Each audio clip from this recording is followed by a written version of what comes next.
the wireless, as of course it was then, to hear Churchill announce victory in our war against Nazi Germany. Just imagine it. Beacons lit across the country, bunting up, people raising their glasses and thanking the bravery of our armed forces, as we will do today. And then they came out into the streets. The late Queen Elizabeth II, who was then a young princess of just 19, remembered going unnoticed in the crowds, swept up in a tide of happiness and relief. A celebration of defiance, of sacrifice, the courage of that lion-hearted generation, the greatest victory in the history of this great nation. A victory not just for Britain, but for good against the assembled forces of hatred, tyranny and evil. For the light of our values in a world that tried to put them out. And as you know, there are people who would happily do likewise today. Our values and security are confronted on a daily basis, and we have to rise to this moment. 80 years ago, just around the corner from here, Churchill said, "We must begin the task of rebuilding, do our utmost to make this country a land in which all have a chance and in which all have a duty to our countrymen." The post-war generation took on that task with relish, and we must use this moment to do the same, deepening our partnerships with allies, old and new, from across Europe to meet the defence challenges of our age, to the United States, an indispensable ally for our economic and national security. As you know, talks with the US have been ongoing, and you'll hear more from me about that later today. But make no mistake, I will always act in our national interest, for workers, businesses and families, to deliver security and renewal for our country. Because the world has changed decisively. I mean, I remember, and some of you will also too, the day the Berlin Wall came down in 1989. A landmark moment for my generation. A sense of freedom, of possibility, of peace. European countries finally free to choose their own future. I didn't think then that in my lifetime I would see Russian tanks entering a European country again. Yet here we are, and here we stand resolutely with the people of Ukraine, together with our allies, showing the strength of our values as well as the value of our strength. Now, a few weeks ago, I was with the Prime Minister of New Zealand to visit our forces delivering Operation Interflex in Wiltshire. This is a multinational military operation that has trained more than 50,000 Ukrainian troops for the front line. Men and women who are not soldiers by trade, far from it. They're accountants, they're builders, business people, you name it, who stepped up from their lives, stepped away from their families, and as veterans did 80 years ago, answered the call to defend freedom and liberty in their homeland. And as these brave men and women leave their training in Britain and head to the front line of freedom, they're applauded by their British trainers. I've seen this a couple of times now. It's a really humbling sight, a sign of our support and solidarity in their struggle, pride and admiration at their courage. Because in this country, we know this isn't just a fight for freedom and democracy in Ukraine. No, it's a new, more dangerous era of history, a period of global instability, that fuels insecurity for working people here at home. The British people have already paid a price for Putin's aggression in Ukraine, with rising bills and prices. Russia already menaces our security. They've launched cyber attacks on our NHS, spread disinformation online, and we cannot forget, just a few years ago, a chemical weapons attack on our streets in Salisbury, in broad daylight, in the heart of England. No, the battle lines in Ukraine are the front line for Western values. And the argument that defines this age is simple.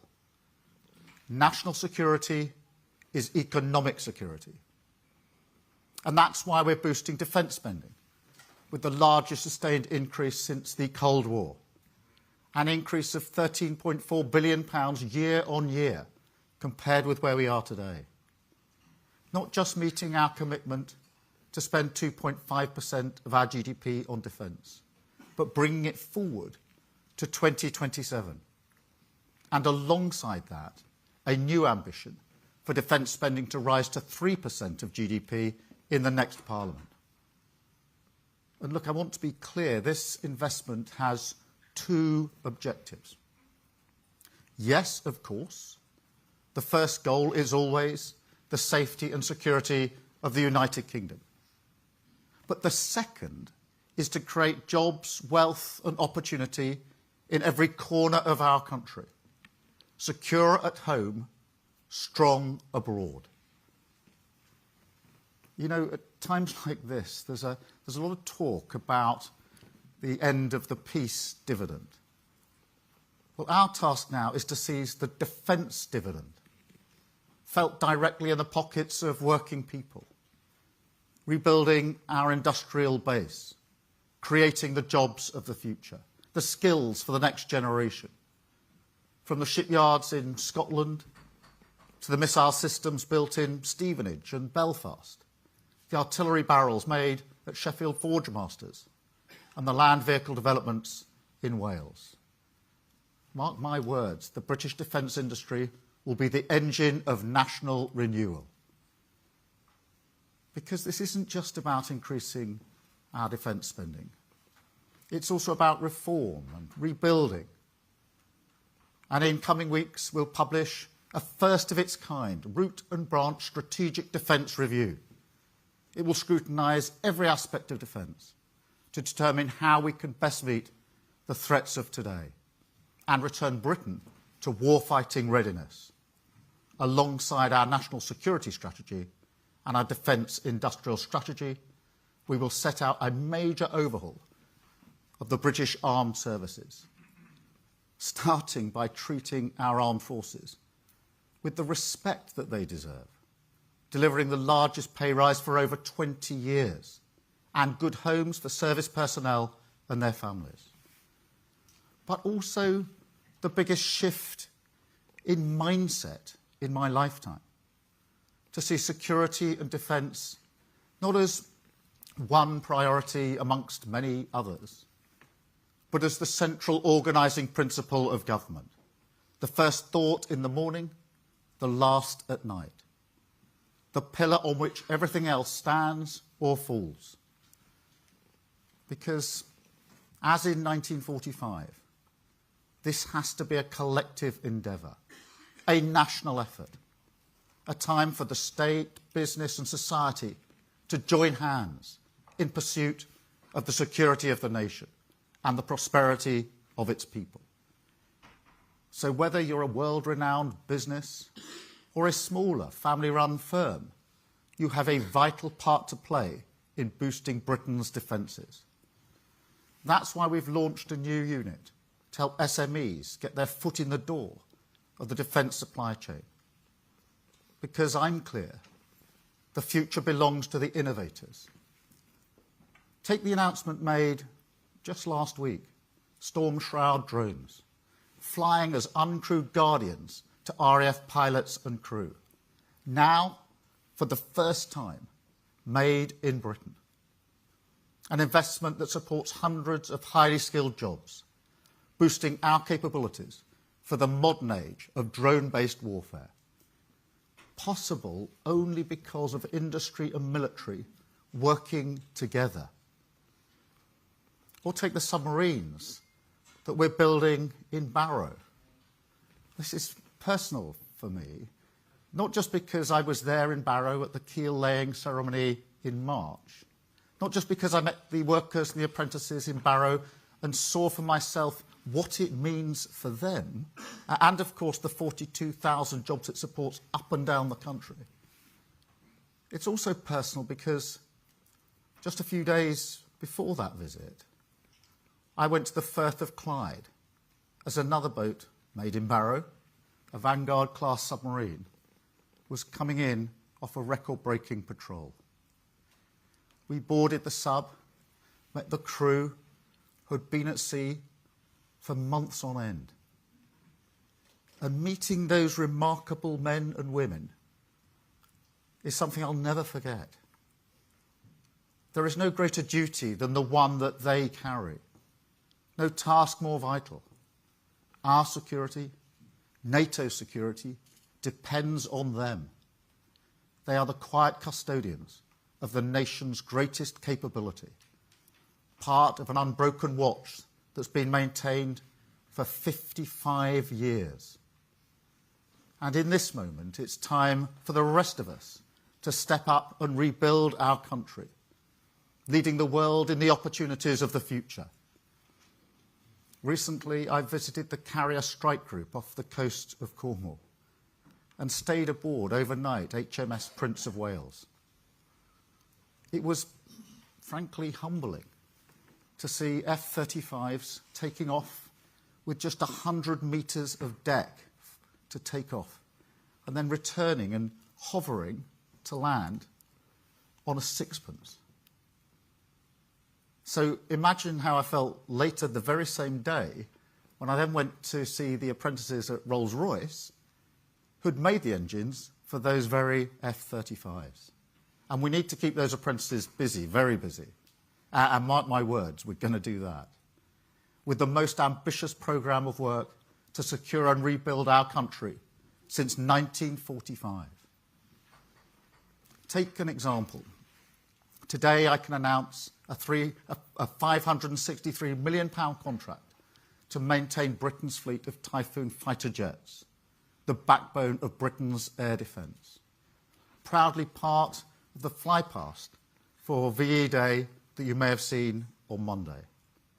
All 130 Typhoons will have their engines maintained by Rolls-Royce, supporting hundreds of jobs in Bristol and beyond, defending British airspace, helping a new generation of service come of age.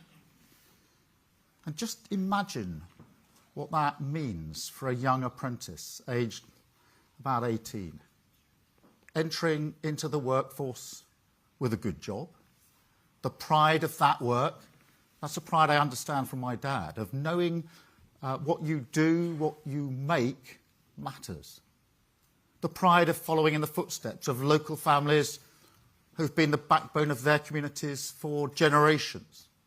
The grandchildren of the young men who fought on the beaches of Normandy, now the submariners on a Vanguard-class submarine. The descendants of the codebreakers at Bletchley, now learning the skills to build a new generation of nuclear submarines in Barrow. And the pride of stepping into our national story, so those who follow us can say, we also rose to meet the moment. We also stood firm against tyranny and oppression. We also rebuilt Britain so that it serves everyone that serves our country. Because on VE Day, 80 years ago, politicians of all parties and stripes understood that a people who'd sacrificed so much were owed a great debt. And the truth is, people today are too. After years of being buffeted around by insecurity and uncertainty, they are owed the same security, the same prosperity and peace of mind, a good home to live in, a well-paid job with strong rights at work, an NHS that's there for them when they need it, all underpinned by the foundation of national security. A defence dividend that will be felt in the pockets of working people and the prosperity of the country. An investment in peace, but also an investment in British pride and the British people, to build a nation that once again lives up to the promises made to that generation who fought for our values, our freedom, and our security. Thank you very much indeed. Thank you. Thank you.